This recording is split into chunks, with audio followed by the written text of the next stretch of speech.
Muy buenas tardes a todos los miembros de Estudiabetes que nos están viendo en esta tarde y esta mañana en algunos lugares. Como siempre estamos con nuestro video chat semanal, hoy un día adelantado, porque acá en los Estados Unidos esta semana celebramos Acción de Gracias y hay unos días de fiesta de por medio, pero no queremos fallar y no queremos dejar de llevar educación.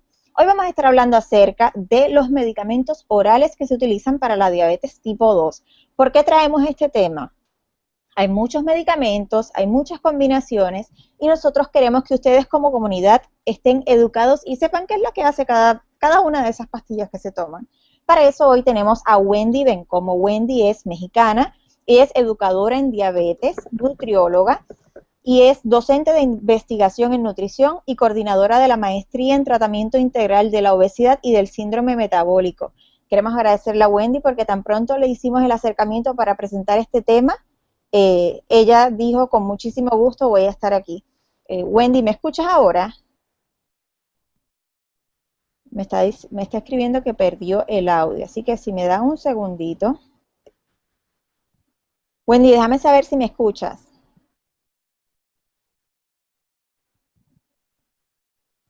Hola, Wendy.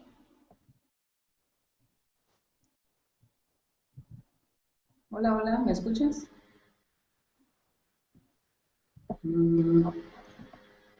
Parece que Wendy no me escucha a mí. Algo pasó por aquí que no puedo escucharte.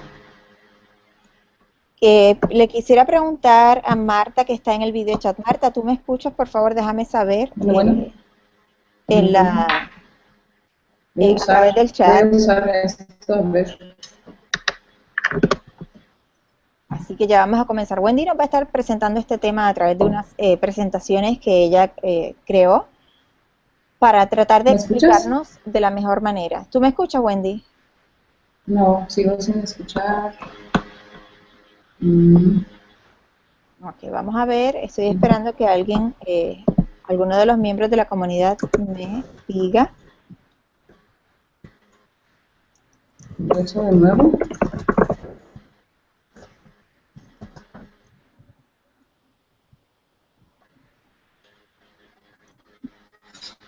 Sí, tenemos aquí unos pequeños problemas técnicos, pero Wendy va a estar con nosotros ahora. Está reiniciando su llamada. Recuerden, en este video chat vamos a estar hablando, nos vamos a estar concentrando en los medicamentos que se utilizan mayoritariamente para el tratamiento de la diabetes tipo 2. Lo interesante es que cada vez estamos viendo que están integrando algunos tipos de estos medicamentos en el manejo de la diabetes tipo 1 y siempre queremos aprender y conocer más de los medicamentos que están en el mercado y cuáles son las posibles opciones que podemos tener. Así que estamos esperando que Wendy entre nuevamente a la comunicación. Gracias, Marta. Estoy esperando, Wendy, parece que no me escuchaba a mí, ella va a volver a entrar a la llamada. Así que si me dan un minutito. Si tienen preguntas, recuerden que las pueden hacer llegar por el chat. Y estamos aquí esperando que Wendy regrese. Vamos a ver. Ustedes saben que la tecnología a veces es así y nos juega así como estas jugaditas medias incómodas. Hoy tuvimos una prueba en la mañana y todo trabajó perfecto. Así que estamos esperando que Wendy entre nuevamente. Vamos a ver. Mientras tanto, me gustaría ir preguntándoles a ustedes cuáles son esos medicamentos orales que utilizan para el manejo de la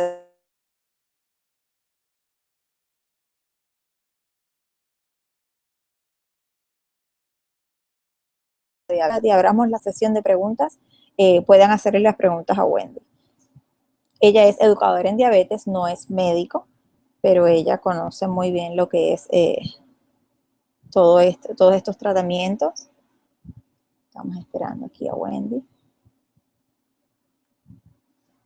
Si me dan un segundito y no se desesperan. Les quería recordar también, nos quedan 2 días para finalizar el Big Blue Test. Así que por favor, si no lo han hecho, los invito a que participen y se unan a hacer un poco de ejercicio, mientras que a la vez estamos ayudando a otras organizaciones de diabetes que ayudan a otras personas. Estoy aquí. Vamos a ver. Enviándole un mensaje a Wendy.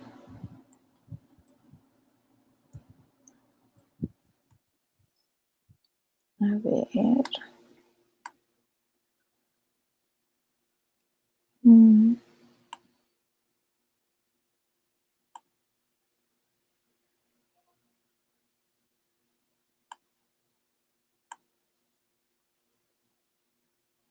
Muchísimas gracias por la paciencia, Marta. Cosas que no podemos controlar. Estamos aquí esperando. Ya tenemos preguntas en el chat, qué bueno.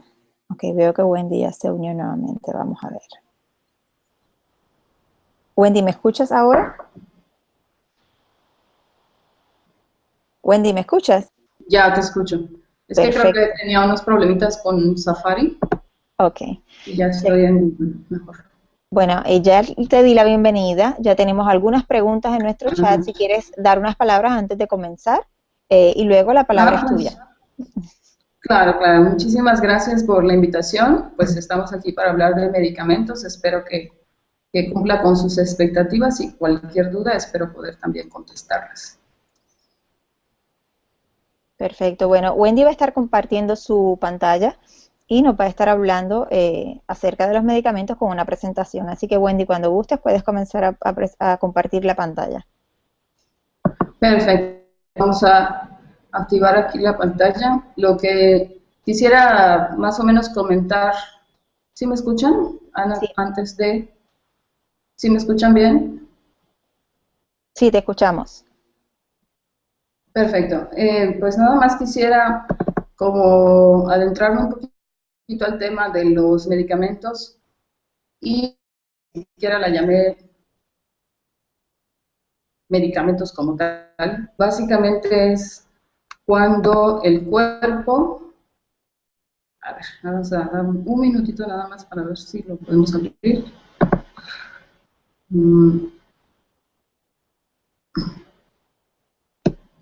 Y a ver.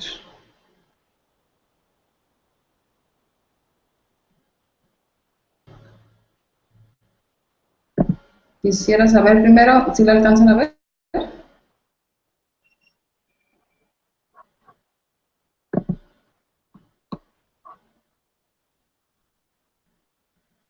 ¿Aló? Okay, es que yo tenía mi micrófono en silencio. Quería saber si los miembros de Estudiabetes pueden ver la presentación que Wendy nos está diciendo. Se demora unos segunditos en lo que el video pasa. Pero yo la veo perfecto. Si puedes, tal vez hacerlo un poquito más grande. Ok. Déjenme ver. Aquí si lo podemos ampliar. Aquí no funciona. Dice nada más que estoy compartiendo una pantalla y... Si no, yo la veo bien. Perfecto. Pues yo creo que nada más estoy viendo si la puedo avanzar en la diapositiva, pero me genera un poquito de...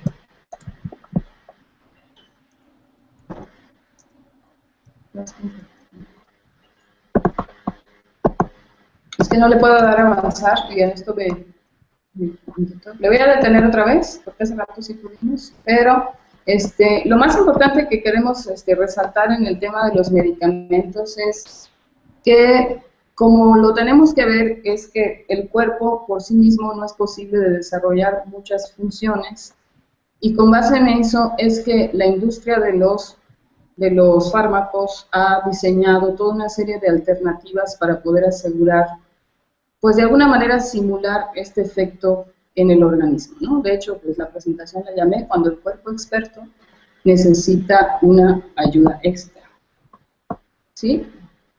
Entonces, vamos a ver que si nos abocamos a la definición de diabetes, nos vamos a encontrar con que estamos hablando de que el cuerpo puede tener insulina, puede tener poca o puede no estar funcionando de manera adecuada, ¿verdad? Y en ese sentido es que en cada punto es que los medicamentos están trabajando de alguna manera, ¿no? A ver, tengo problemitas para proyectar. Wendy, si quieres, pudieras enviármela tal vez por correo y yo la comparto. Perfecto, vamos a hacer eso. Y, de todas maneras, Tenemos aquí ya en el chat un chat bastante movido, hay varias preguntas y les pedimos un poquitito de paciencia porque sí. ya estamos casi listos para resolver. Recuerden que a veces la tecnología es así y Sí. siempre, justo en el momento que menos lo necesitamos, es cuando más caprichosa se pone y no nos deja Así. trabajar. Lo voy a Pero eso intentar. no nos va a detener. Claro, no nos va a detener, pero para nada. Vamos a Si no nos, intentarlo una vez más. perfecto. Si no nos detiene la diabetes, la tecnología tampoco. Así que Ok, vamos. pues quiero ver si aquí, ok, yo aquí al menos la puedo ver, no me veo yo ni les veo a ustedes, pero sí la puedo ver y pueden ir escuchándome, ¿ustedes la ven sin problema? Sí, perfecto, se ve. Ah, perfecto, entonces creo que así podemos continuar.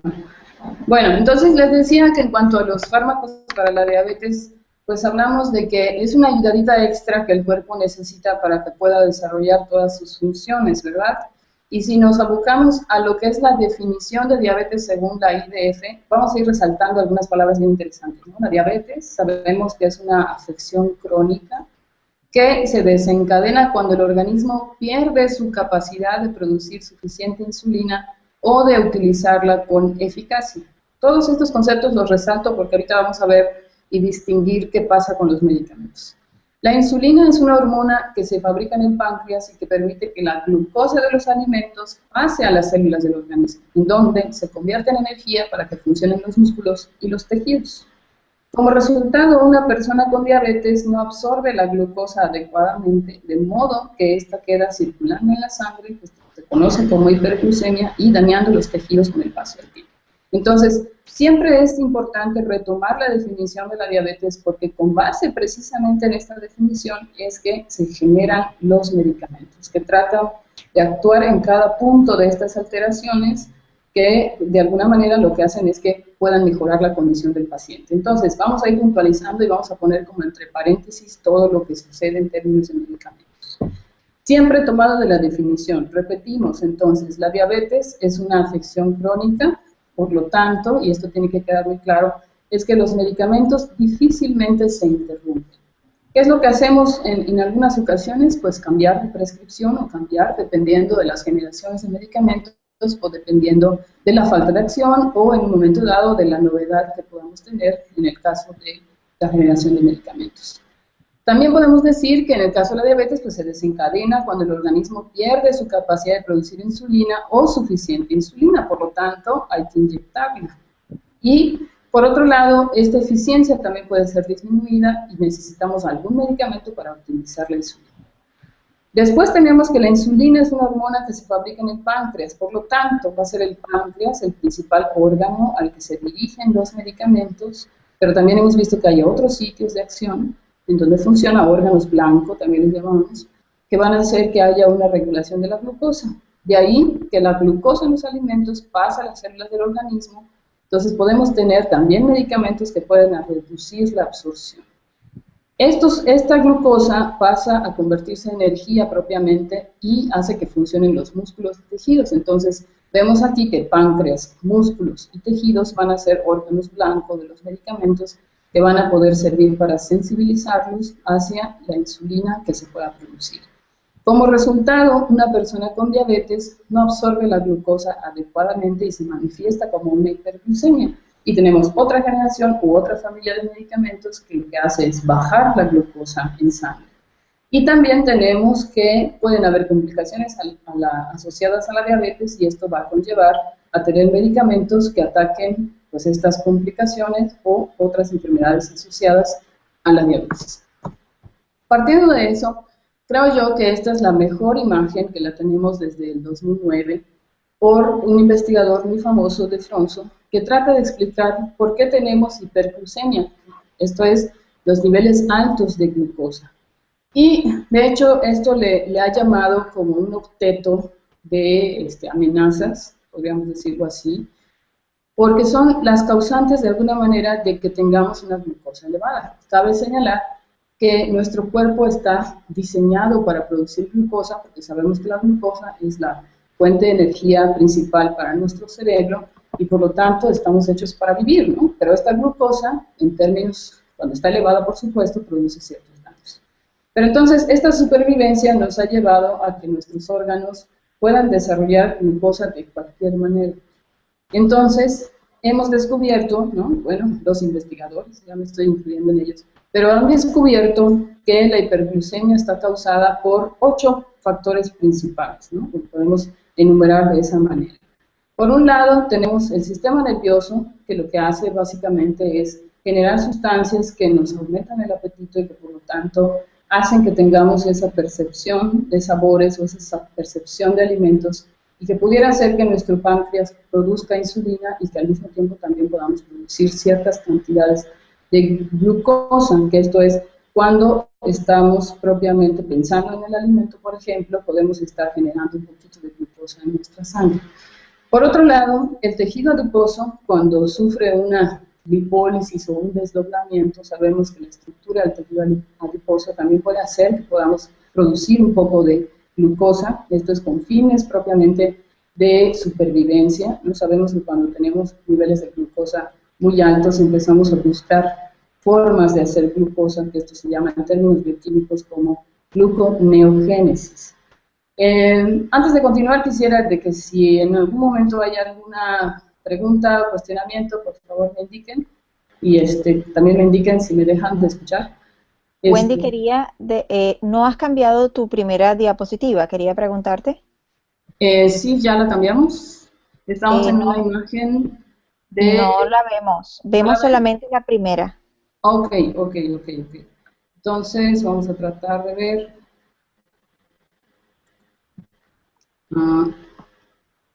Sí, ahí vemos otra. ¿Ya ven otra? Sí. Entonces, creo que me puedo quedar en esta de aquí, para que no la... Voy a intentar hacer los movimientos de las diapositivas, a ver si pueden ver los movimientos. ¿Esta la pueden ver? Sí, lo vemos como... ¿Vieron el cambio? Sí, ok. Lo vemos. Entonces yo creo que en esta posición nos quedamos. Bien. Perfecto. Entonces hablábamos de que en esta hiperglucemia lo que tenemos son 8 componentes, ¿no? U 8 factores que hacen que tengamos hiperglucemia. Entonces vamos a ver la parte de la respuesta del sistema nervioso. Por otro lado, nos quedábamos en la parte del tejido adiposo. Ante la respuesta, por ejemplo, de una falta de glucosa en sangre, tenemos que buscar glucosa de otras fuentes. Por otro lado, también el incremento en la resorción de glucosa, que quiere decir que el riñón tiende a mantener la glucosa en sangre como una señal también de supervivencia. El músculo también puede estar liberando la glucosa almacenada que puede estar ahí. El intestino, con estos efectos también hormonales que en un momento dado podemos tener, que nos llevan a una hiperglucemia. El hígado, que sabemos que es el almacén principal de glucosa en una primera instancia y que nos ayuda cuando estamos bajos. Y el páncreas, que en un momento dado lo que sucede es que tenemos una falta de insulina o una falta de otras hormonas que pueden estar provocando precisamente que la glucosa pueda bajar, ¿no? Entonces, en ese sentido, la investigación en torno a los medicamentos está centrado en atacar precisamente estos 8 puntos, ¿no? Entonces, creo que la comprensión más adecuada para los medicamentos es poder saber, bueno, si yo me estoy tomando X o Y medicamento, en qué parte o en qué foro, y con eso asociarlo precisamente a los efectos adversos o algún signo o algún síntoma. ¿Hasta aquí vamos bien? Sí, tenemos unas preguntas, pero quisiera dejarlas para un poco más adelante. Perfecto. Las estoy anotando en el chat, así que si las ves por ahí no te preocupes, pero sí podemos seguir. Bueno, seguimos. Entonces, esta es la postura de la Asociación Americana de Diabetes respecto a la terapia con medicamentos para la diabetes tipo 2. Y nos dicen que esto va a depender de los niveles de hemoglobina glucosilada en sangre. Pero también vemos, y la quiero ver aquí un poquito mejor porque está traducida, creo que la podemos ver mejor. Nos dice que el estilo de vida saludable es la primera herramienta para el tratamiento. Después nos habla de la metformina. Después, la metformina combinada con otros medicamentos que serían las sulfonilureas, las tiazolidinedionas, los inhibidores de DPP4, los GLP-1 y la insulina. Y más abajo, en una tercera etapa, esto ya es considerando cuando los pacientes tienen alteraciones francas y que no son posibles de controlar exclusivamente con uno o con dos medicamentos, se puede incurrir incluso a tener 3 medicamentos. Entonces, esta es la combinación metformina, cualquiera de las de arriba, que serían las sulfas, las tiazo, las DPP4, etcétera, más alguna otra combinación que inclusive incluye insulina. De hecho, ya vemos cada vez más, pues digamos, un enfoque de tratamiento muchísimo más, si lo queremos llamar así, entre comillas, agresivo, en donde la insulina puede estar utilizándose desde etapas tempranas del desarrollo de la enfermedad y que con eso puede también vincularse con otros medicamentos y tener un mejor pronóstico. Bueno, algo más para poder, pues de alguna manera, esquematizar un poquito este asunto. Vamos a ver como que a grandes rasgos en dónde actúan estos medicamentos y esta clasificación que nos presenta la ADA del 2014. Vemos que las sulfonilureas van a actuar directamente sobre el páncreas. Las tiazo van a actuar sobre los tejidos periféricos, ¿qué quiere decir? Tejido adiposo, músculo, hígado. La DPP4 va a actuar directamente sobre el páncreas, la GLP-1 sobre el sistema nervioso y páncreas, y vemos arriba la metformina, y por qué es ella la que se utiliza en combinación con las demás, porque es la que tiene digamos, un punto de acción múltiple, ¿no? En varios tejidos del cuerpo humano, que son los responsables de alguna manera de esta falta de acción con la insulina o de resistencia, y que eso va a conducir a que sus combinaciones puedan potencializar mejor el tratamiento. De ahí podemos ver entonces, y repetimos, por qué es esta combinación, ¿no? Vemos que cada uno de los medicamentos tiene un órgano blanco o un sitio de acción específico, y gracias a esas combinaciones es que podemos realmente tener un efecto directo y a largo plazo seguramente en la glucosa. ¿Hasta aquí todo bien? Perfecto. Wendy, hay una pregunta y esta pregunta va con lo que acabas de explicar. ¿Cuántos órganos son los que generan glucosa específicamente? ¿Cuántos órganos? Ajá. Bueno, específicamente estamos obteniendo glucosa del hígado, del músculo y del tejido adiposo. Esos son los principales. El hígado es el principal órgano que almacena, digamos, en primera instancia cuando comemos. El primer órgano donde se va la glucosa es al hígado. Digamos que el hígado tiene una capacidad máxima. Después de ella, se le envía al músculo. Se satura el músculo y luego se va a tejido adiposo. Es por eso que cuando comemos mucha glucosa, pues lo que nos crece es el tejido adiposo. Perfecto. Y una segunda pregunta, ¿no será más recomendable el insulinizar prontamente en lugar de dejar que se llegue a complicaciones? Sí, de hecho, en el esquema que nos presenta la ADA, aquí vuelvo a poner, ya se ve esta combinación. De hecho, es posible que en algunos pacientes, sobre todo, pues obviamente en pacientes con diabetes tipo 2, la insulina no sea suficiente. ¿Por qué? Porque muy probablemente haya una resistencia a la insulina y por lo tanto necesitamos manejar la combinación, por ejemplo, de las tiazo, si la vemos aquí en la presentación, donde hay un efecto sobre diferentes órganos, o la metformina más insulina. Lo que estamos viendo en la actualidad es que esta insulinización temprana combinada con medicamentos puede llevar a un mejor tratamiento de la diabetes. No sé si se contestó la pregunta. Sí, perfecto. Perfecto. Wendy, una pregunta que quería hacerte. ¿Tú crees que será posible que de alguna manera pudiéramos, una vez terminemos la charla, compartir esta misma presentación en la página del evento? Porque hay algunos miembros que me dicen que no la ven muy bien, pero creo que es información muy valiosa para que ellos la puedan tener a la mano y luego repasarla Claro, cuando estén viendo. Perfecto. Bueno, ya saben que vamos a estar compartiendo la presentación en la página del evento, justo debajo del video. Excelente.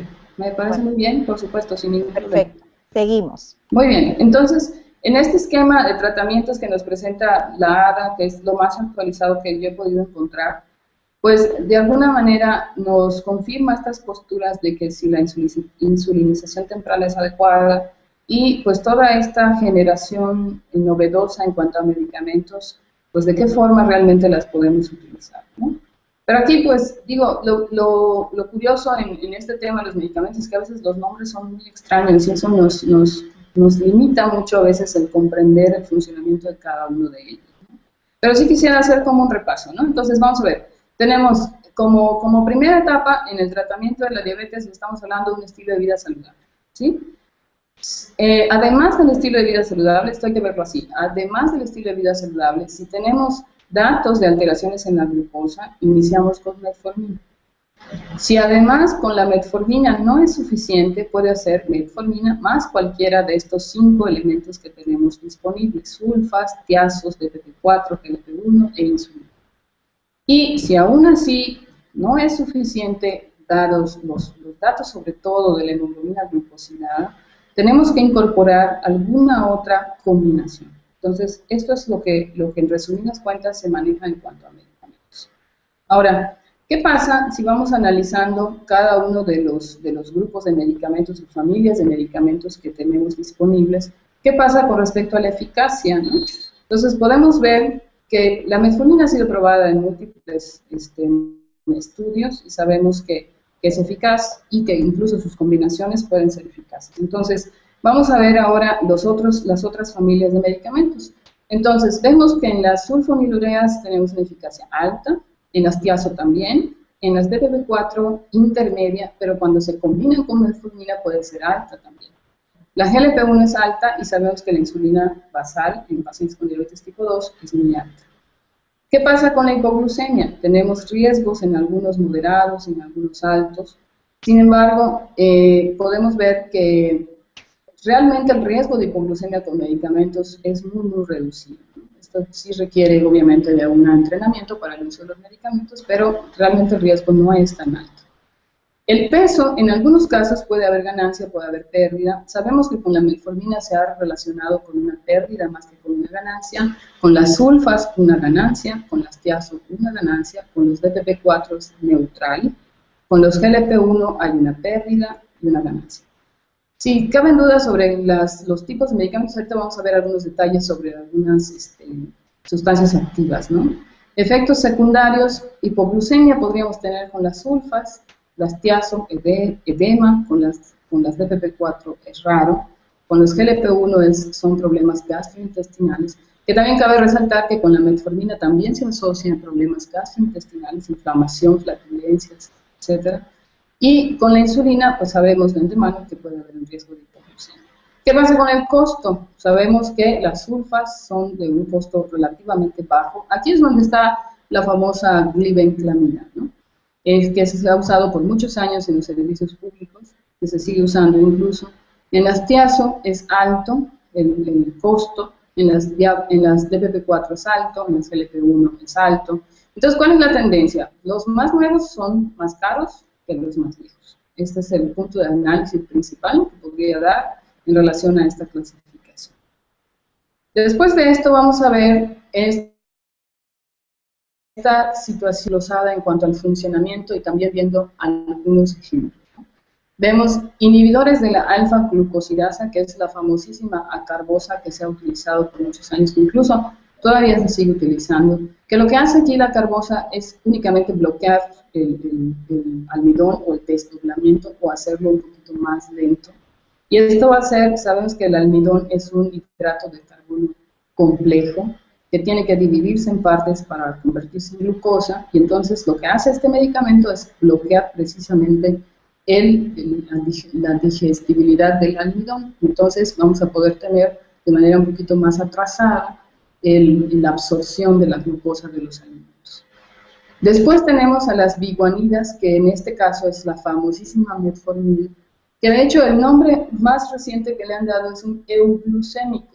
¿Por qué? Porque la metformina no debería provocar una hipoglucemia. ¿Por qué no? Porque su acción está centrada básicamente en los tejidos periféricos, que estos son el hígado, el músculo, el intestino, el tejido adiposo, y que estos no tienen una acción directa sobre el páncreas para hacer un aumento en la producción de insulina. Lo que va a hacer la metformina finalmente es que los tejidos se vuelvan un poquito más sensibles a la insulina, y esto va a asegurar también que no haya una hiperglucemia. También va a hacer que el hígado no libere muchísima cantidad de glucosa cuando estemos a lo mejor un poquito bajos, con un efecto de regular la glucosa. Y entonces esto va a hacer que probablemente también tengamos un impacto propiamente dentro de la glucosa, pero sin causar una hipoglucemia. También se ha relacionado la metformina con un impacto sobre el colesterol, que eso también es como un hallazgo de los estudios clínicos, porque pues a corto o a mediano plazo, mejor dicho, podemos ver algunos cambios también en el colesterol de las personas en caso de que lo tuvieran alto. Luego tenemos a las sulfonilureas, que estos son estimuladores de la liberación de la insulina, ¿no? Estos sí son hipoglucemiantes, estos sí van directamente sobre el páncreas. Todo lo que sea hipoglucemiante es porque está llevando propiamente a un impacto directo sobre el páncreas. Esto va a hacer que tengamos más insulina en sangre. Luego están las tiazolipidemionas, que son las glitazonas, que su nombre lo podemos relacionar más con ese concepto, que lo que van a hacer es disminuir la resistencia a la insulina del cuerpo, que este es el músculo y el tejido graso. Estos tampoco deberían de causar una hipoglucemia, a menos que estuvieran combinados con alguno que sí causara una hipoglucemia. Luego tenemos a los inhibidores de la DPP4, que aquí quiero resaltar que la DPP4 es una enzima. Entonces, lo que va a hacer esta inhibición es que va a inhibir a los GLP-1. Vamos a precisar esto un poquito más adelante. Antihiperglucemiante se llama porque tiene que haber, de alguna forma, algo de insulina en el cuerpo para que estos puedan funcionar, pero van a incrementar esta secreción y van a reducir la liberación de la glucosa del hígado después de las comidas. Este es el medicamento perfecto para aquellos pacientes que tienen glucosas elevadas después de comer, ¿no? Que de hecho, pues sabemos ahora que es el mejor patrón para definir si la persona tiene diabetes o no. Análogos del GLP-1 son antihiperglucemiantes, que esto es lo que van a hacer es incrementar la secreción de insulina, reducir la liberación de glucosa del hígado después de las comidas y retrasan el vaciado de la comida del estómago y promueven la saciedad, ¿no? Estos son los que tienen un impacto sobre el sistema nervioso, que decíamos en ese octeto o en ese grupo de órganos que en un momento dado se han estado trabajando para poder desarrollar medicamentos. La GLP-1 es uno de los que se ha visto que puede tener efectos también sobre el sistema nervioso. Entonces, en la GLP-1, ¿cuál es uno de los criterios para poderlo identificar? Que son inyectados, ¿no? Todos los anteriores son terapias orales, que de alguna manera son de uso totalmente ambulatorio, que no causan propiamente pues efectos secundarios a lo mejor muy graves, pero que de cualquier manera, cualquier medicamento sabemos que tenemos que revisar los efectos adversos. ¿Alguna duda hasta aquí? Wendy, sí tenemos una pregunta. ¿Qué opinas de los efectos hipoglucemiantes de la metmorfina, aunque según nos comentaste no es un hipoglucemiante? Sí, de hecho, aquí lo que sucede es que como todos sabemos, en el control de la glucosa debemos de tener siempre un monitoreo estricto y constante, ¿no? Entonces, sabemos que la metformina por sí misma no produce una hipoglucemia, pero si tenemos una dieta muy baja en hidratos de carbono, sobre todo aquellos pacientes que inician con un diagnóstico y empiezan a utilizar metformina, yo creo que es más debido a una baja en el consumo de glucosa o de carbohidratos en la dieta, más que por el efecto directo del medicamento. Perfecto, Marta, esperamos hay que vigilar ambas cosas, exacto. O bien puede ser por ejercicio, ¿no? Entonces, tendríamos que analizar las causas por las cuales la glucosa podría estar baja y no podemos atribuirla exclusivamente al medicamento. Y revisar si no hay alguna combinación en el medicamento que estamos tomando. Perfecto, muchísimas gracias, Wendy. Continúa con tu excelente presentación, que aquí estamos aprendiendo todos. Qué bueno, me da muchísimo gusto. Entonces, vamos a hablar un poquito más de la metformina, ¿no? Sabemos que el nombre, pues básicamente científico que se le ha dado son las biguanidas, y el nombre común o el principio activo es la metformina. Este medicamento ayuda a bajar la glucosa en un mediano plazo. Sabemos que las mediciones sustanciales de promedios de glucosa o de hemoglobina glucosilada son cada 3 meses. Entonces tendríamos que valorar si a los 3 meses hay algún efecto sobre la hemoglobina glucosilada y, de ser así, mantenerlo o bien agregar alguna otra terapia. Sabemos que la metformina disminuye la cantidad de insulina en el cuerpo. Esto no es que propiamente la disminuya, sino que la hace un poquito más efectiva, ¿no? Entonces hace que el páncreas indirectamente produzca menos insulina. Puede mejorar los niveles de grasa y colesterol en la sangre en general, que eso ya lo habíamos comentado. No causa una hipoglucemia como tal. Se toma regularmente 1, 2 o 3 veces al día. Pero también sabemos que este medicamento puede causar algunos efectos secundarios, como son las náuseas, la diarrea, otros síntomas, y que no debe de usarse acompañado de bebidas alcohólicas, ¿no? Esta es una recomendación también bien importante, porque sí va a causar efectos colaterales en el organismo. Estas son algunas marcas comerciales y las combinaciones, que me permití aquí poner algunas marcas registradas, sin profundizar propiamente en cada una de ellas, pero lo que sí quiero resaltar es que vamos viendo cómo es este patrón de recomendaciones de la ADA, nos invita propiamente a que la industria farmacéutica genere precisamente esas combinaciones, ¿no? Entonces, hay diferentes marcas, ahí cada uno de los que nos escuchan podrían estar analizando, ¿no? Si corresponde a alguna de ellas, probablemente hayan más, creo que esta es la clasificación más reciente. Y podemos entonces empezar a comprender por qué pueden haber estas combinaciones, ¿no? Vamos a tratar de precisar entonces las otras partes de estas combinaciones, que son las glitazonas y los inhibidores de la DPP4, que también están presentes aquí. Repasando otra vez, o sea, aquí siempre vamos a ir repasando y repasando y repasando para que no se nos olvide sobre qué estamos hablando. Metformina, dijimos entonces que es un medicamento que no produce hipoglucemia y que actúa directamente sobre los tejidos, es un medicamento que no actúa sobre el páncreas. Y que si este es efectivo en las mediciones, constatándolo con las mediciones de hemoglobina glicosilada, podemos asegurarnos en mantenerlo en la medida de este efecto positivo que pueda tener en el cuerpo, y en caso de que no sea así, las guías nos dicen que tenemos que agregar un nuevo medicamento. ¿Hasta aquí estamos claros? Creo que sí. Tenemos preguntas, pero quiero dejarlas para el final para no sacarte del programa que tienes. Perfecto, muy bien. Entonces, esta es como la primera parte. Vamos a hablar sobre las sulfonilureas, que la más común utilizada son la glibenclamida, ¿no? ¿Qué hacían las sulfonilureas? Básicamente lo que hacen es incrementar la secreción de insulina desde el páncreas, y la posicionamos aquí y recordamos que son las de color amarillo y que van a estar trabajando sobre el páncreas.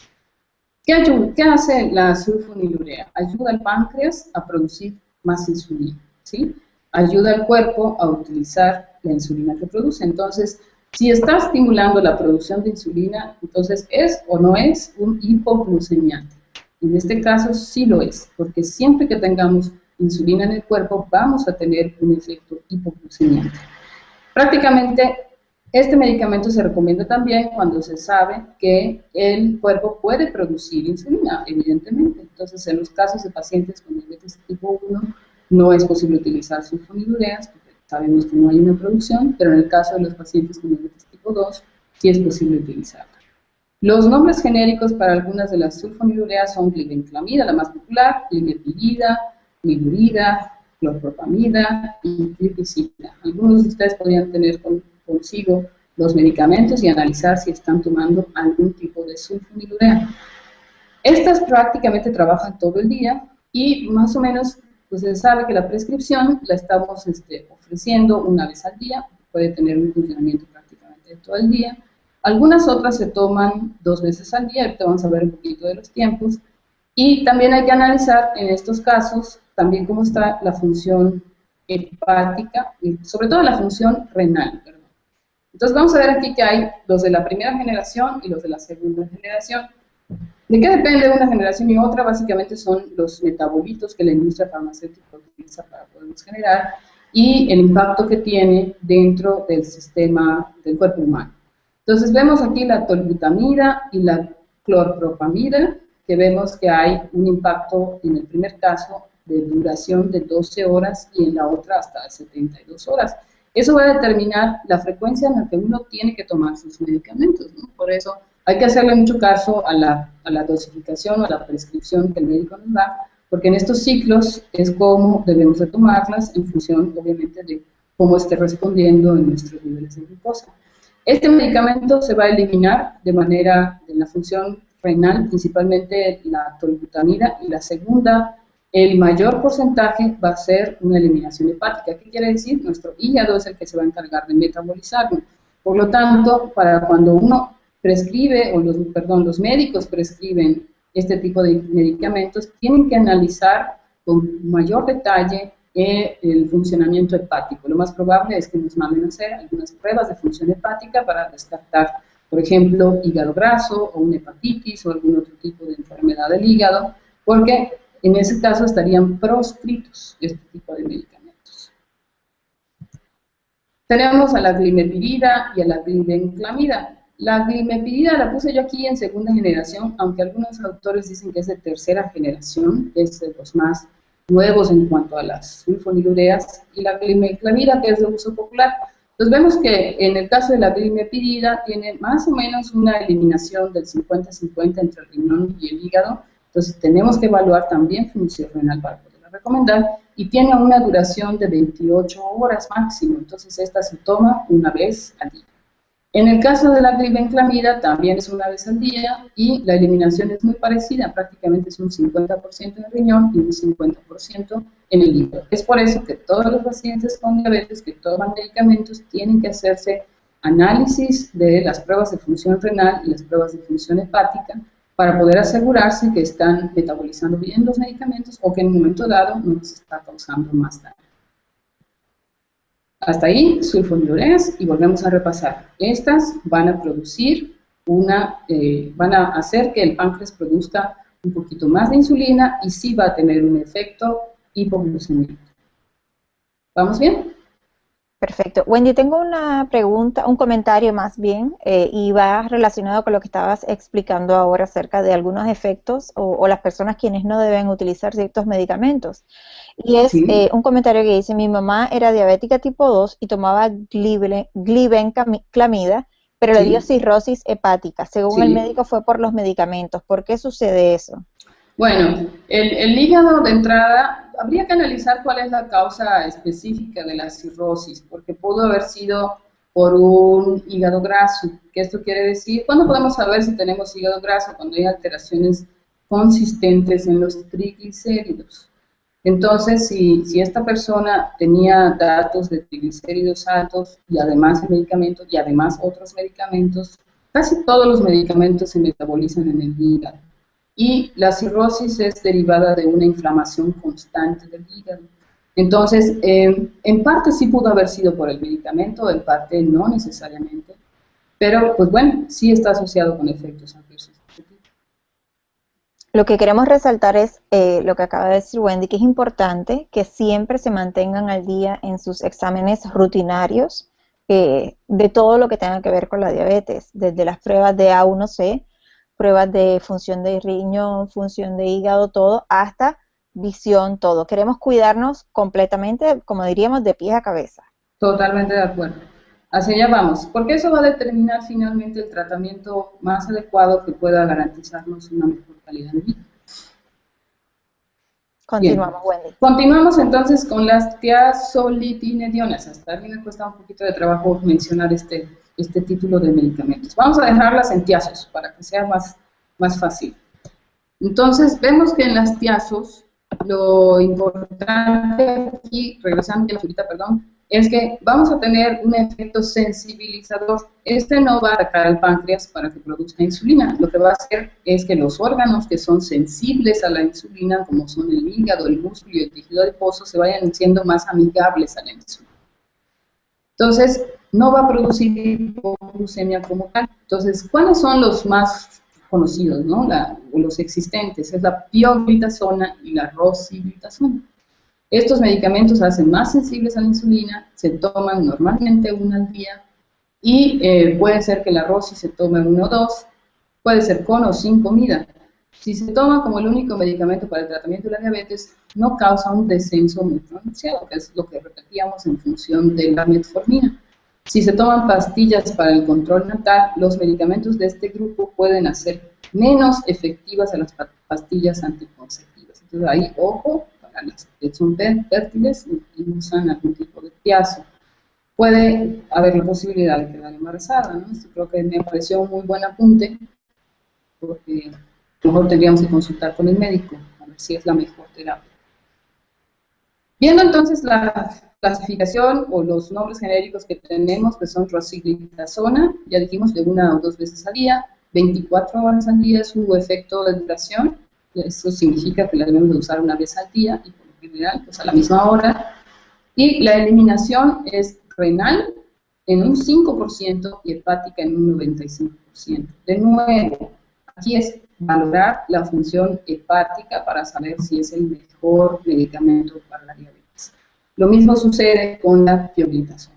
Entonces sí remarcamos este punto porque es bien importante a la hora de hacerse sus valoraciones. En este sentido también, si hay algún signo propiamente que pueda indicarnos a lo mejor algún problema hepático o renal, pues hay que comunicárselo más pronto. Y sobre todo esta característica de color amarillento que significa que el hígado no está funcionando bien. Y también en los ojos podríamos tener algunas alteraciones como un poquito como datos parecidos a la anemia también y un color de orina muy oscuro, ¿no? Entonces esos son datos de alerta que podríamos ver si estamos tomando algún tipo de tiazolidinediol, que sería bien importante que lo supervisáramos. Otra vez, estamos aquí, ya vimos sulfonilureas, ya vimos metformina, sulfas, tiazos. Estamos en el grupo de medicamentos de la familia de medicamentos que pueden hacer un efecto de sensibilización de la insulina. ¿Dudas sobre las tiazos? ¿Alguien por ahí en el auditorio toma algún tipo de tiazolidinediol? ¿Alguno de los miembros toma este tipo de medicamento? Que me dejen saber. Si no, podemos seguir y tenemos las preguntas para el final. Perfecto. Aquí me voy a ir un poquito, antes de presentar a las DPP4, voy a ir con las GLP-1. Las GLP-1 lo que hacen es que son sustancias que se segregan por el páncreas y lo que hacen es retrasar el vaciamiento y la secreción gástrica. Lo que hace es expulsión de la glucosa postprandial, esto es, cuando nosotros comemos, podemos tener una elevación, pero lo que contrarresta de alguna manera el vaciamiento gástrico pueden ser las GLP-1. ¿Qué quiere decir? Que esas GLP-1 son buenas, ¿no? Y necesitamos tenerlas en nuestro organismo. Se dice que 2/3 partes de la insulina en sangre es gracias a esta sustancia que actúa en función de la glucosa en las comidas. En pocas palabras, nosotros comemos, liberamos insulina, pero las que producen que haya una elevación todavía más alta de la insulina son las GLP-1. Por lo tanto, la industria farmacéutica ha desarrollado las GLP-1 como terapia también para poder producir insulina. Entonces vamos a obtener insulina del páncreas gracias a esta sustancia llamada GLP-1.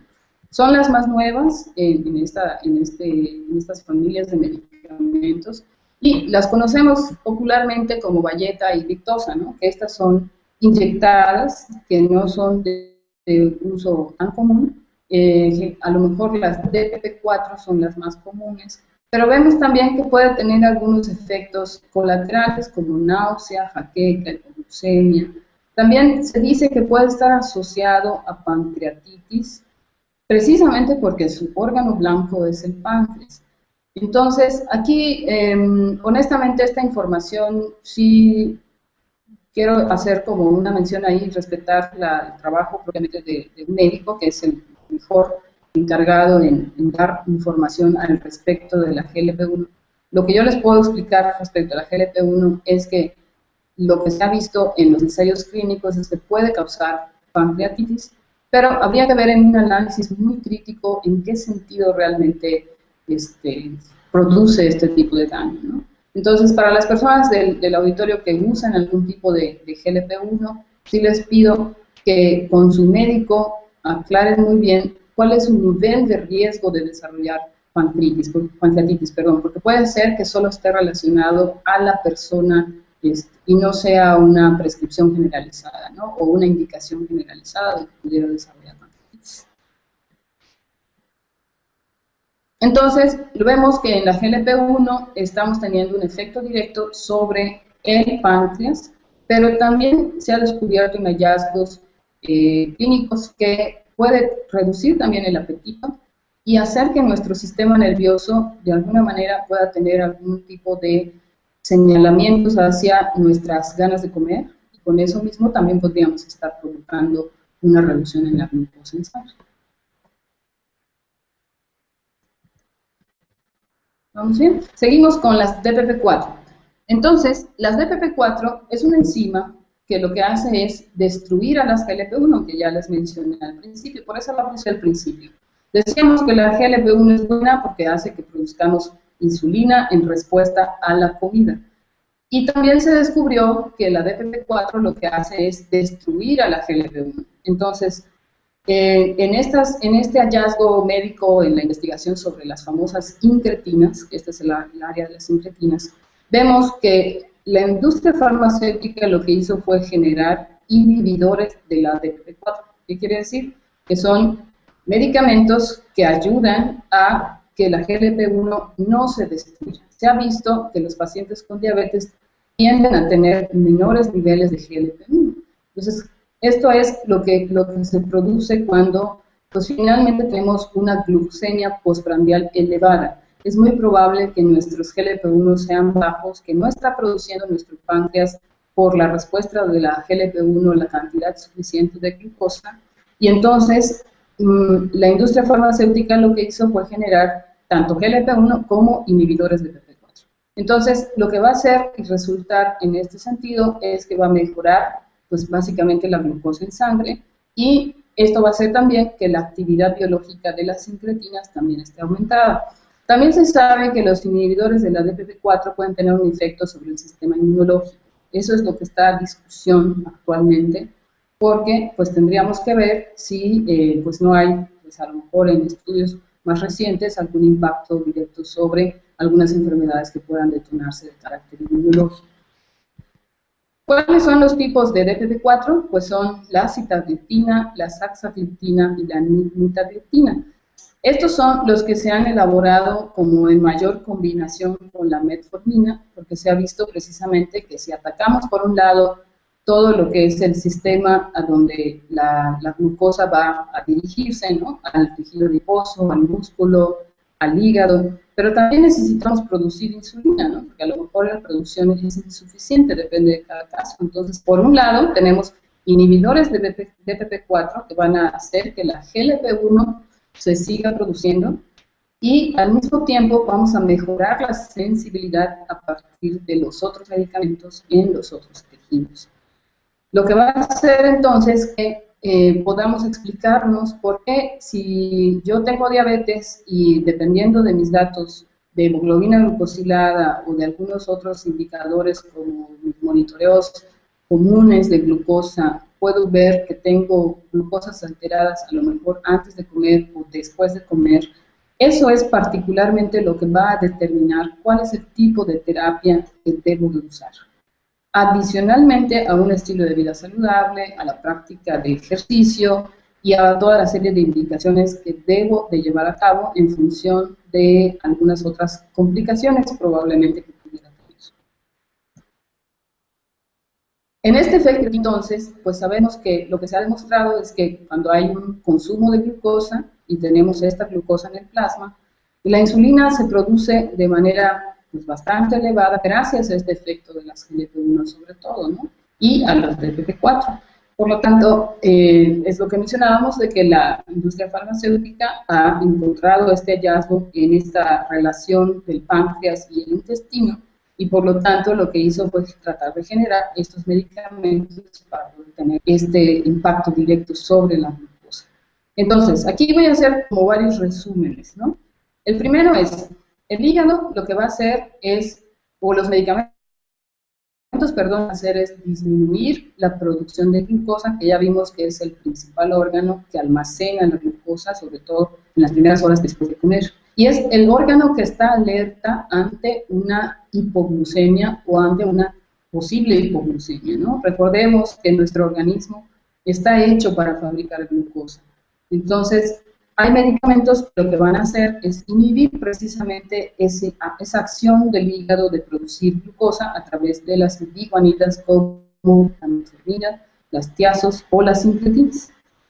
El páncreas lo que va a hacer, o los medicamentos lo que van a hacer, es aumentar la secreción de la insulina a través de sulfonilureas, meglitinidas, incretinas, y que en este caso, estos son los que van a tener un efecto hipoglucemiante como tal, que son aquellos medicamentos que se prescriben antes de comer o que tienen ciertas indicaciones específicas, ¿no?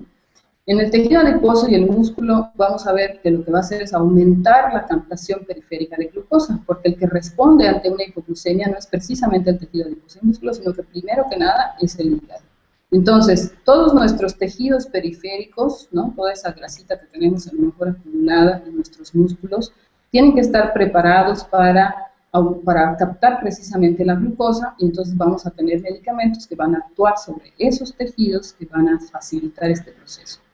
Y finalmente tenemos al intestino, que lo que hace es disminuir la absorción de la glucosa, que son los inhibidores de la alfa-glucosidasa, con la famosa acarbosa, y en otro sentido, pues vamos a ver también que todos los órganos están, pues obviamente, manifestando, podrían llegar a manifestar esta necesidad, ya sea de recibir glucosa o de en un momento dado liberar la glucosa para fines de regular nuestros niveles de glucosa en sangre.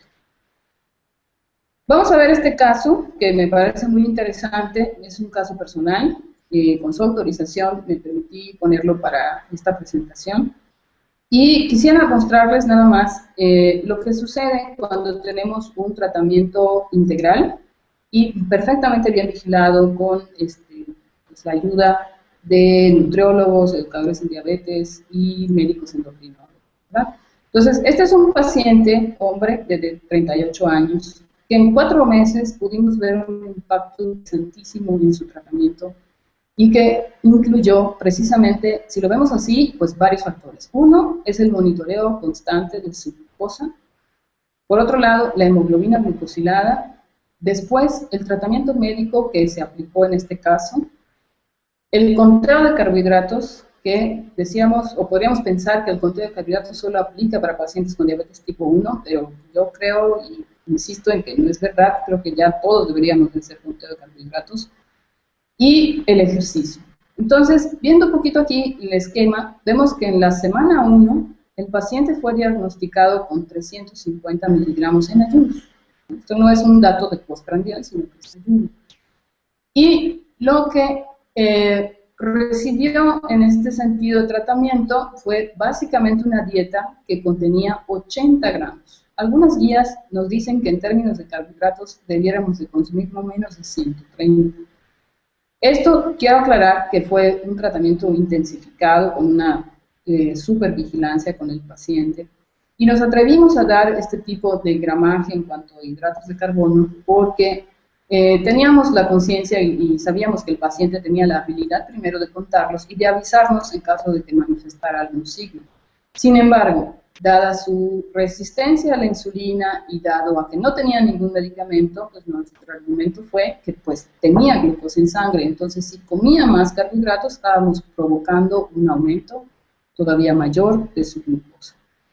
En la segunda semana que lo vimos, ya tenía 300 miligramos. Vean cuál es el impacto solo de una región de carbohidratos, porque el paciente comía aproximadamente unos 300 gramos al día, ¿verdad? Entonces, al reducirlo a 80, lo único que logramos con esa reducción fue de 300 miligramos en promedio en la semana 2.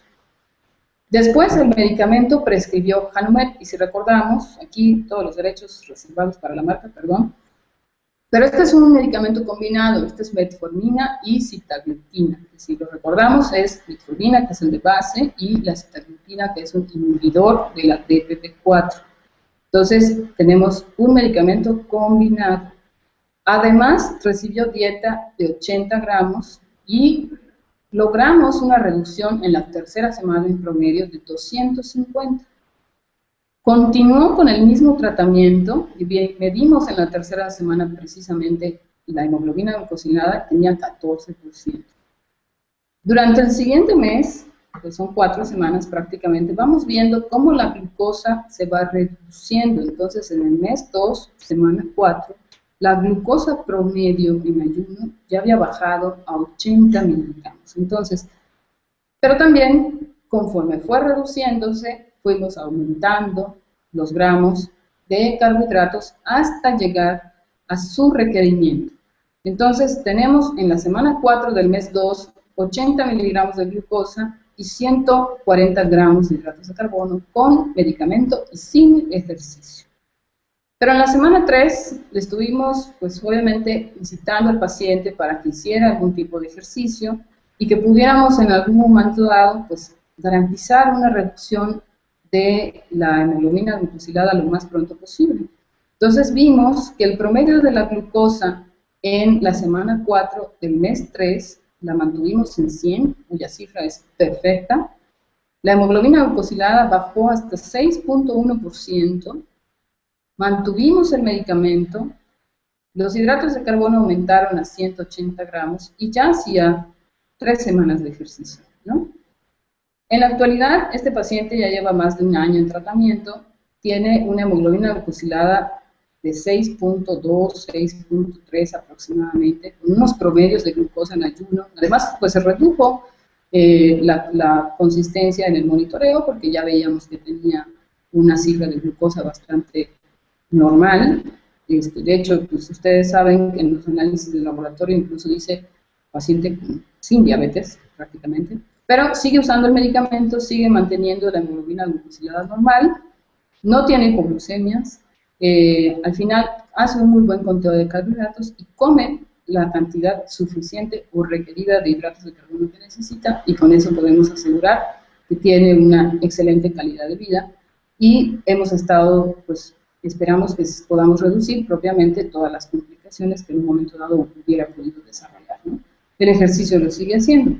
Entonces, este es como un marco de referencia de qué sucede cuando estamos trabajando de manera integral con los diferentes factores que nos llevan al control del tratamiento de la diabetes, y que en este medicamento a lo mejor, o hablando del medicamento específicamente, a lo mejor si hubiera sido solo metformina, probablemente el impacto no hubiera sido tan pronto, hubiera sido más prolongado. O bien, pues a lo mejor experimentar con alguna otra terapia, pero vemos que también en el análisis, pues el paciente tenía el nivel socioeconómico para poder adquirir su medicamento y que esto lo estaba llevando a un excelente control, ¿no?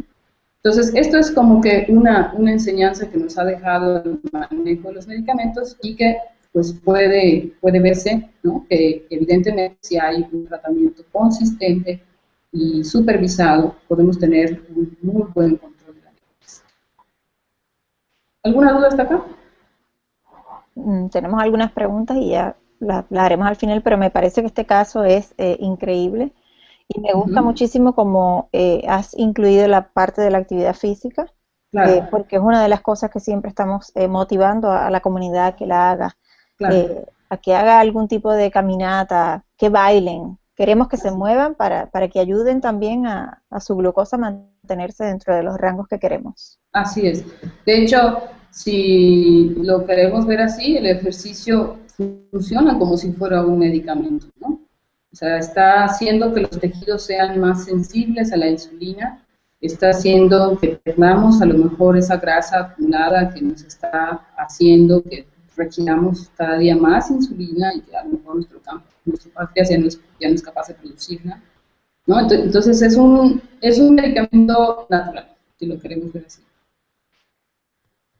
Entonces, ya prácticamente para cerrar el tema y seguramente para ir respondiendo las preguntas, otro resumen. Entonces, ¿qué acciones son las que hacemos o las que tenemos? ¿Y qué es lo que vamos a necesitar en términos de medicamentos? Al comer, probablemente necesitemos un bloqueador del almidón, que esto sería una carbosa, ¿no? Si la glucosa se encuentra presente una vez, perdón, que comemos, obviamente la glucosa pasa al intestino, entonces podríamos estar necesitando incretinas, que serían las GLP-1, o podríamos estar requiriendo también un inhibidor de la DPP-4. Una vez que la glucosa ya está en la sangre, puede que necesitemos solamente un euglucémico como la metformina, o puede ser que necesitemos también una tiazolidinediona, que es muy parecida a la metformina. Puede que necesitemos también, si nuestros niveles de glucosa en sangre después de comer, comemos mucho, pero esto no es, que quede claro que esto no es una prescripción de comer mucho, ¿verdad?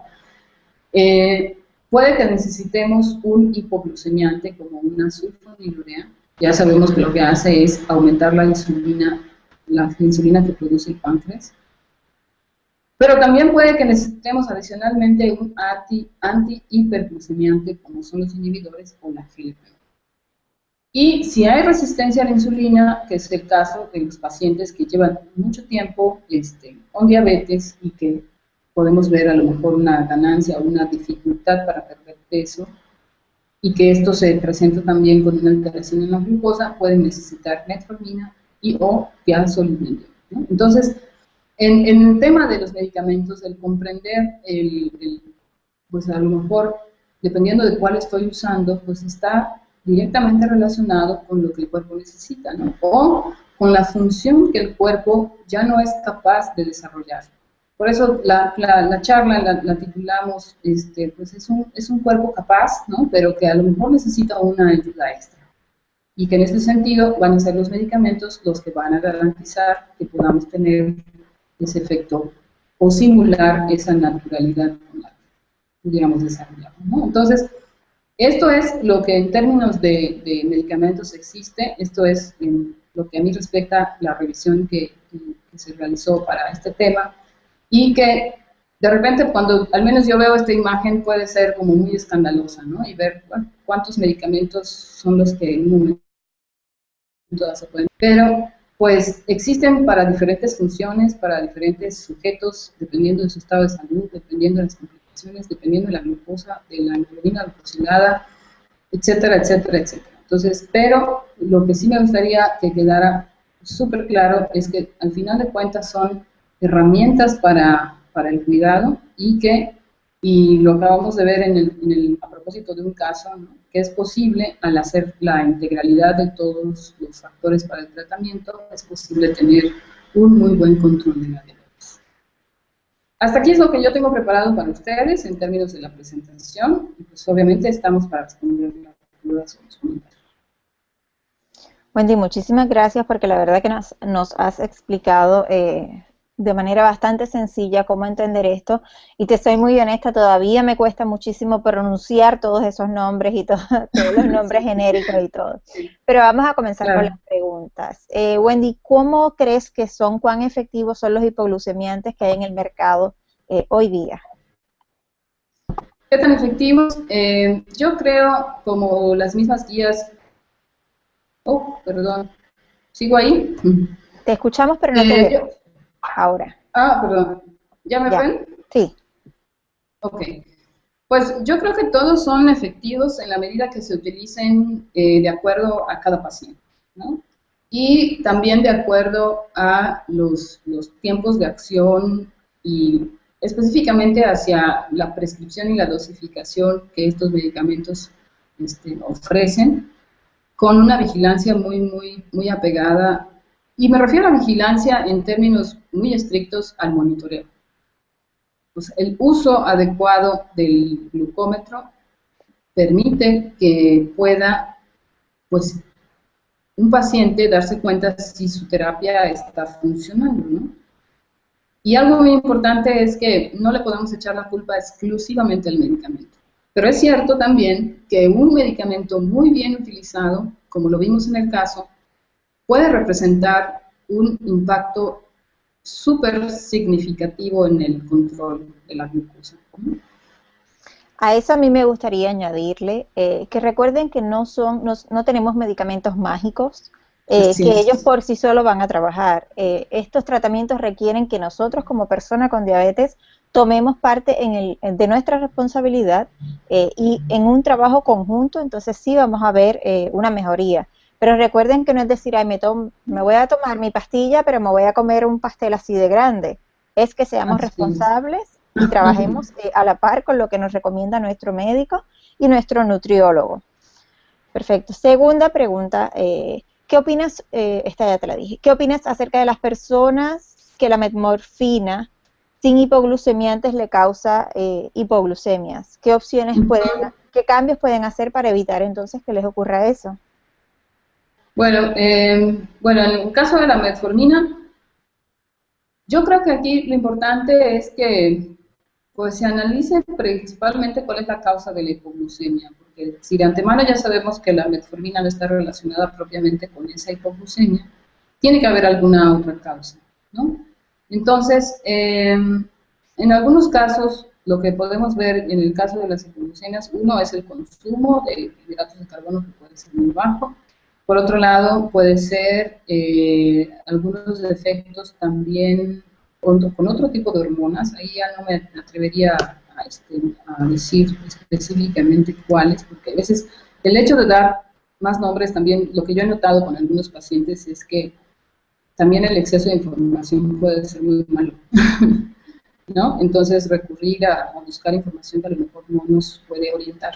Yo sí les sugiero que consulten con su médico para identificar cuál es la causa de la hipoglucemia. Puede ser causada por algunas otras hormonas, por una falta en el consumo de alimentos, por el ejercicio, ¿no? Que es lo que en este momento se me ocurre, ¿no? Perfecto. Una pregunta, ¿las bebidas alcohólicas tienen algún efecto sobre los medicamentos orales para la diabetes tipo 2? Sí, lo que hay que entender con las bebidas alcohólicas es que todas se metabolizan en el hígado. Y si los medicamentos que estamos utilizando también se metabolizan en el hígado, pues de alguna manera lo que va a provocar el alcohol es una toxicidad, ¿no? Sumada a la que el medicamento por naturaleza puede darnos, y esto va a hacer que se interrumpa el funcionamiento del medicamento. Entonces, hay medicamentos que están proscritos con el alcohol y que esto va a hacer que, pues, si acaso en algunas guías sí nos dicen, por ejemplo, una copa para la mujer al día y 2 copas para el varón, que es lo que el hígado puede procesar. Pero ya cuando nos excedemos, puede haber una interacción entre el medicamento y eso puede provocarnos algún tipo de toxicidad. Hígado graso, por ejemplo. Perfecto, muchísimas gracias. Así que todos muy alerta. Ahora que se acerca la época de fiestas, Sí. vamos a ser responsables. Wendy, ¿qué opinas acerca de la metmorfina de liberación prolongada? La metformina de liberación prolongada en los pacientes que tienen algunas alteraciones gastrointestinales, sobre todo, se indica la metformina de liberación prolongada para poder prevenir estas alteraciones en el sistema gastrointestinal. Lo que hacen con la liberación prolongada es que precisamente les agregan algunas sustancias al medicamento para que puedan ser metabolizadas de manera más agradable y entonces no producir estos efectos secundarios. Pero en algunos casos puede funcionar, en algunos casos tampoco funciona. También puede generar algún tipo de alteración. Perfecto. ¿A qué grupo pertenece el fosfato de sitagliptina? De sitagliptina, vamos a ver nuevamente aquí la presentación para que la podamos ilustrar. Recordemos en la imagen, la sitagliptina es un inhibidor de DPP4, ¿sí? Recordemos que la DPP4 lo que hace es una enzima que ataca a las GLP-1. Entonces, el inhibidor de la DPP4 va a hacer que las GLP-1 finalmente se produzcan de manera adecuada. Entra en la clasificación de inhibidor de DPP4. Perfecto. ¿Qué opinión tienes acerca, este no es un medicamento oral, pero es un nuevo medicamento que aquí en los Estados Unidos se aprobó recientemente, acerca de la insulina inhalada? Ok. Honestamente, perdón. Ajá. ¿Puede Dime, una dime. persona con diabetes tipo 2 utilizarla? Ese era el resto de la pregunta. Bien, ahí sí me voy a confesar que no he revisado con detenimiento el tema. Sí, tendría que revisarlo con mayor amplitud para dar un comentario. Perfecto, muchas gracias por tu honestidad. Bueno, y vamos a la última pregunta que dice, ¿las GLP-1 se generan en el intestino delgado? Esas son las incretinas. Sí, las incretinas, bueno, se producen en el páncreas y van a actuar al intestino delgado. Es por eso que se ha visto precisamente que el páncreas, cuando nosotros comemos y el alimento está presente en el intestino delgado, genera estas hormonas que van a producir precisamente esta elevación en la cantidad de insulina que produce el páncreas. Perfecto. Para ir cerrando este video chat, a mí me gustaría dejarles un consejo. Recuerden que toda la información que estamos compartiendo aquí lo hacemos para que ustedes estén educados. Recuerden, nunca hagan cambios en su tratamiento, porque mi vecina me dijo que ella está tomando X o Y medicamento y yo lo voy a intentar. Siempre háblelo con su médico. Por favor, no, aunque llevemos muchos años viviendo con diabetes y pensemos que conozcamos mucho, siempre vamos a consultar a ese médico, así nos podemos evitar muchísimos problemas. Wendy, queremos agradecerte porque nos has traído una presentación espectacular. Yo sé que ahora tan pronto se suba a la página de Estudiabetes, al evento, la gente la va a poder leer, va a poder entender y digerirlo y tal vez escucharte nuevamente y poder verlo un poco más de cerca, porque es importante que sepamos qué es lo que está pasando en nuestro cuerpo y cómo reacciona nuestro cuerpo ante cada medicamento, para cuando vayamos a hablar con nuestro médico entendamos y podamos tener una conversación abierta y un canal de comunicación abierto siempre. Wendy, muchísimas gracias. Hemos disfrutado muchísimo tu presentación y sabes que te dejamos las puertas abiertas porque necesitamos seguir llevando mensajes claros a la comunidad para que tengamos una comunidad saludable y tengamos muchos años de vida plena. Excelente, muy de acuerdo. Muchísimas gracias por permitirme participar.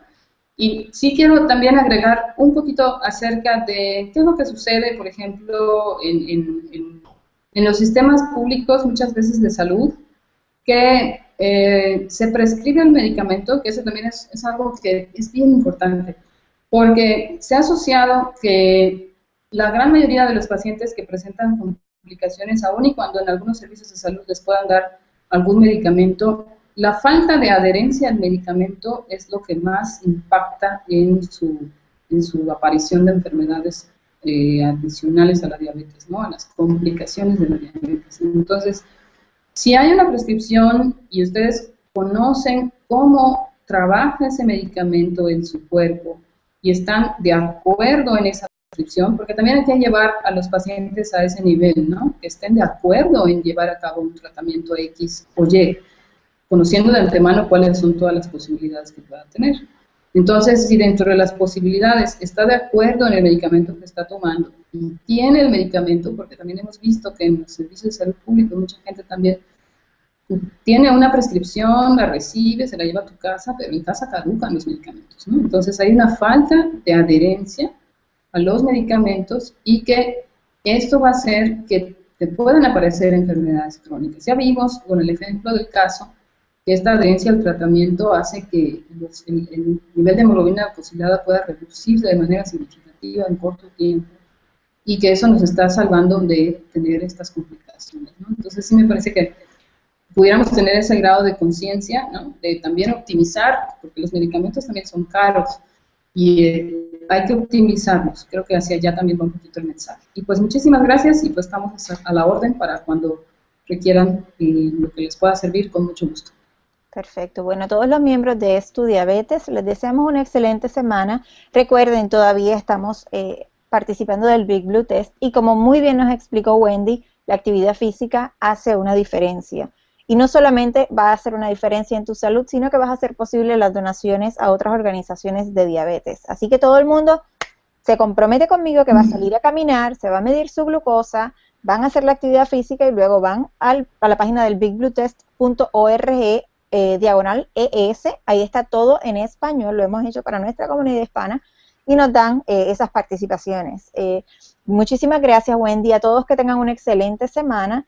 Nos veremos la próxima semana en nuestro video chat, que va a estar muy, muy interesante. Wendy, muchísimas gracias y a todos una excelente semana. Chao. Hasta luego.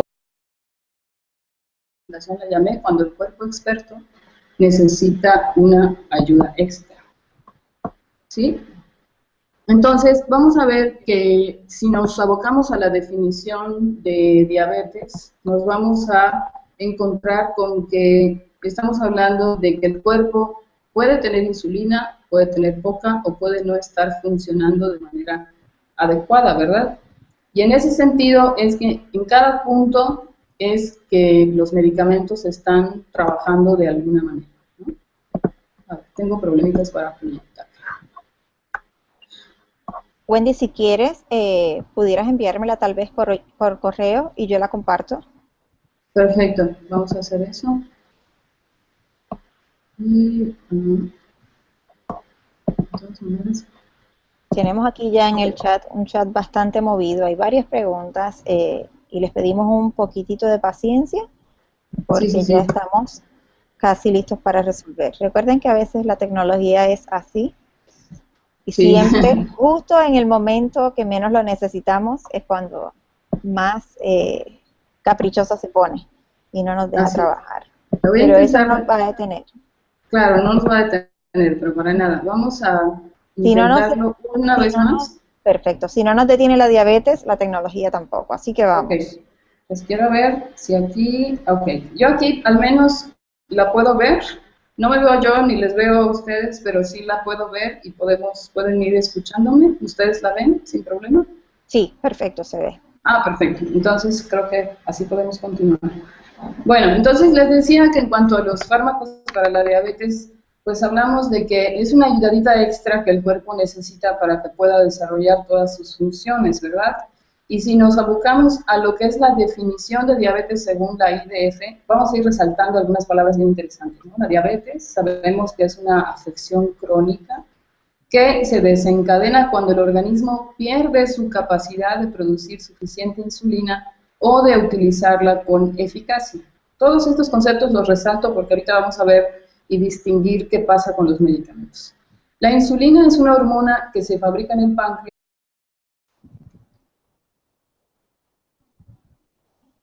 Muy buenas tardes a todos los miembros de Estudiabetes que nos están viendo en esta tarde y esta mañana en algunos lugares.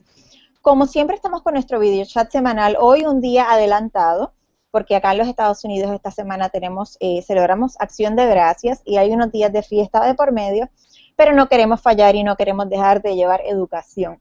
Hoy vamos a estar hablando acerca de los medicamentos orales que se utilizan para la diabetes tipo 2. ¿Por qué traemos este tema? Hay muchos medicamentos, hay muchas combinaciones y nosotros queremos que ustedes como comunidad estén educados y sepan qué es lo que hace cada una de esas pastillas que se toman. Para eso hoy tenemos a Wendy Bencomo. Wendy es mexicana, es educadora en diabetes, nutrióloga y es docente de investigación en nutrición y coordinadora de la maestría en tratamiento integral de la obesidad y del síndrome metabólico. Queremos agradecerle a Wendy porque tan pronto le hicimos el acercamiento para presentar este tema. Ella dijo con muchísimo gusto voy a estar aquí. Wendy, ¿me escuchas ahora?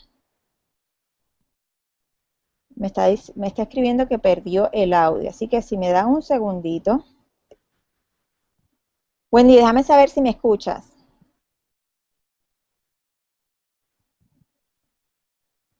Hola, Wendy.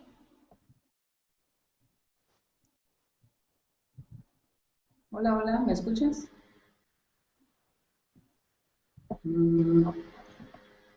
Parece que Wendy no me escucha a mí. Algo pasó por aquí que no puedo escuchar.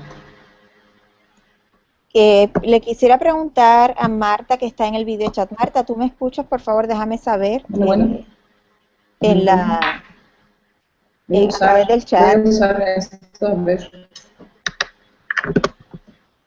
Así que ya vamos a comenzar. Wendy nos va a estar presentando este tema a través de unas presentaciones que ella creó para tratar de ¿Me escuchas? explicarnos de la mejor manera. ¿Tú me escuchas, Wendy? No, sigo sin escuchar. Ok, vamos a ver. Estoy esperando que alguien, alguno de los miembros de la comunidad me diga. Eso de nuevo.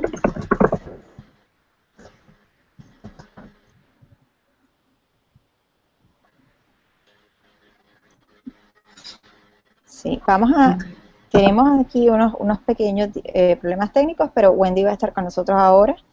Está reiniciando su llamada. Recuerden, en este video chat vamos a estar hablando, nos vamos a estar concentrando en los medicamentos que se utilizan mayoritariamente para el tratamiento de la diabetes tipo 2. Lo interesante es que cada vez estamos viendo que están integrando algunos tipos de estos medicamentos en el manejo de la diabetes tipo 1 y siempre queremos aprender y conocer más de los medicamentos que están en el mercado y cuáles son las posibles opciones que podemos tener. Así que estamos esperando que Wendy entre nuevamente a la comunicación. Gracias, Marta. Estoy esperando, Wendy, parece que no me escuchaba a mí, ella va a volver a entrar a la llamada. Así que si me dan un minutito. Si tienen preguntas, recuerden que las pueden hacer llegar por el chat.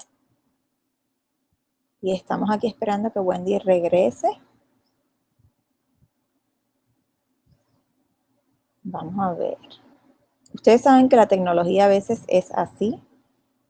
Y nos juega así como estas jugaditas medias incómodas. Hoy tuvimos una prueba en la mañana y todo trabajó perfecto.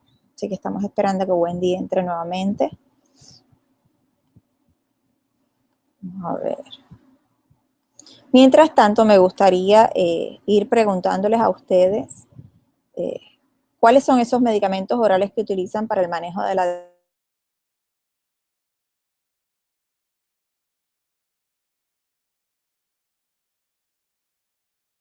diabetes. Abramos la sesión de preguntas, puedan hacerle las preguntas a Wendy. Ella es educadora en diabetes, no es médico, pero ella conoce muy bien lo que es todos estos tratamientos. Estamos esperando aquí a Wendy. Si me dan un segundito y no se desesperan. Les quería recordar también, nos quedan 2 días para finalizar. Ni siquiera la llamé medicamentos como tal. Básicamente es cuando el cuerpo, a ver, vamos a dar un minutito nada más para ver si lo podemos abrir.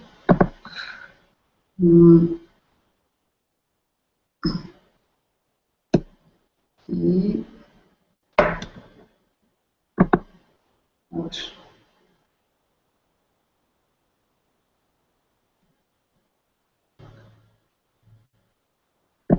Quisiera saber primero si la alcanzan a ver.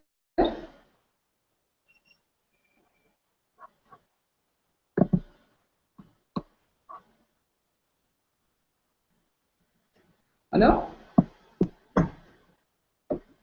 Okay, es que yo tenía mi micrófono en silencio. Quería saber si los miembros de Estudiabetes pueden ver la presentación que Wendy nos está diciendo. Se demora unos segunditos en lo que el video pasa. Pero yo la veo perfecto. Si puedes, tal vez hacerlo un poquito más grande. Ok. Déjenme ver. Aquí si lo podemos ampliar. Aquí no funciona. Dice nada más que estoy compartiendo una pantalla y... Si no, yo la veo bien. Perfecto. Pues yo creo que nada más estoy viendo si la puedo avanzar en la diapositiva, pero me genera un poquito de...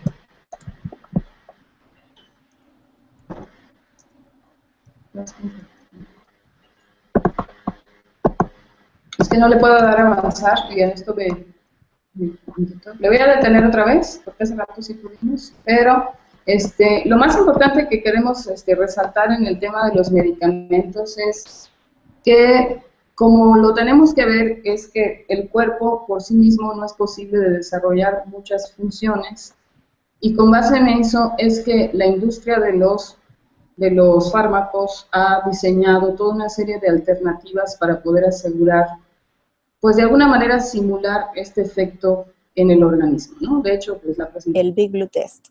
Así que por favor, si no lo han hecho, los invito a que participen y se unan a hacer un poco de ejercicio, mientras que a la vez estamos ayudando a otras organizaciones de diabetes que ayudan a otras personas.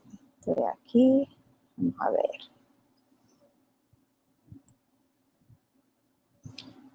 enviándole un mensaje a Wendy.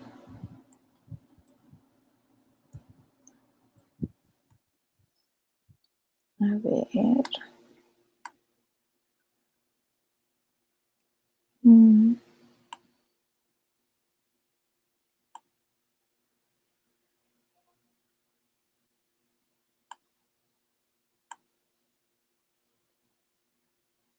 Muchísimas gracias por la paciencia, Marta. Cosas que no podemos controlar. Estamos aquí esperando. Ya tenemos preguntas en el chat, qué bueno. Ok, veo que Wendy ya se unió nuevamente. Vamos a ver. Wendy, ¿me escuchas ahora? Wendy, ¿me escuchas? Ya te escucho. Es que creo que tenía unos problemitas con Safari. Ok. Y ya estoy mejor. Bueno, ya te di la bienvenida. Ya tenemos algunas preguntas en nuestro chat. Si quieres dar unas palabras antes de comenzar. Y luego la palabra es tuya. Claro, claro. Muchísimas gracias por la invitación. Pues estamos aquí para hablar de medicamentos. Espero que cumpla con sus expectativas y cualquier duda espero poder también contestarlas. Perfecto. Bueno, Wendy va a estar compartiendo su pantalla y nos va a estar hablando acerca de los medicamentos con una presentación. Así que Wendy, cuando gustes puedes comenzar a compartir la pantalla. Perfecto. Vamos a activar aquí la pantalla. Lo que quisiera más o menos comentar, ¿sí me escuchan? Ana, Sí. antes de... ¿Sí me escuchan bien? Sí, te escuchamos. Perfecto. Pues nada más quisiera como adentrarme un poquito al tema de los medicamentos y